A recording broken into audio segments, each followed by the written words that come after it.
आज तर आमची बस थोडक्यात हुकली. काय झालं पुढे तुम्हाला सांगतेच. पण त्याआधी इथं बघा आमचं कसं गोडगोड खेळणं चालू आहे. कारण की आज आहे संडे आणि संडे म्हटलं की फुल टू धमाल असते आमच्या इथे.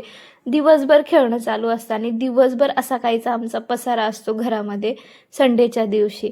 तुमच्या इथे पण असं असतं का मला कमेंट करून सांगा. आणि त्याच दिवशी आम्ही संध्याकाळी गेलो होतो मस्त जेवायला आणि आमचं जेवण वगैरे झालं गाडीमध्ये. आम्ही पप्पाची वाट बघत होतो आणि असं काहीसं आमचं गोड गोड खेळणं चालू होतं गाडीमध्ये पण. कारण की आम्ही खूप खुश होतो. कारण की आम्हाला सँडल घेतली होती नवीन पप्पांनी त्यामुळे. आणि इथे बघा दुसऱ्या दिवशी डब्याची तयारी चालू होती आणि मला उठायला एवढा लेट झाला ना की अक्षरशः स्पंदनची बसच हुकली असती. आणि बस जर हुकली ना तर मग सोडायला खूप लांब जावं लागतं. त्याच्या पप्पाला वेळ नसतो सकाळचा आणि मग मला पण जाता येत नाही कारण की गाडीच नाही आहे माझ्याकडे त्यामुळं.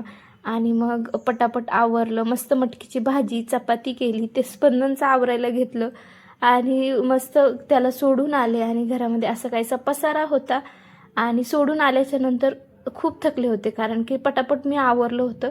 म्हटलं थोडंसं बसावं, नाश्ता करावा. नाश्ता केला आणि मस्त खिचडी वगैरे बनवली कारण की त्यांना उपवास होता. त्यानंतर दुपारी आम्ही बाहेर गेलो होतो, थोडंसं काम होतं त्यासाठी. आणि इथे बघा हा डब्बा मी मिशोवरून ऑर्डर केला आहे. खूप छान आहे हा टिफिन बॉक्स. तुमची छोटी मुलं असतील तर तुम्ही ऑर्डर करू शकता. आणि इथे बघा मस्त आम्ही बाहेर गेलो होतो आणि फ्रूट्स पण घेऊन आलो. आणि ही कुर्ती पण मिशोवरून घेतली. लिंक हवी असेल तर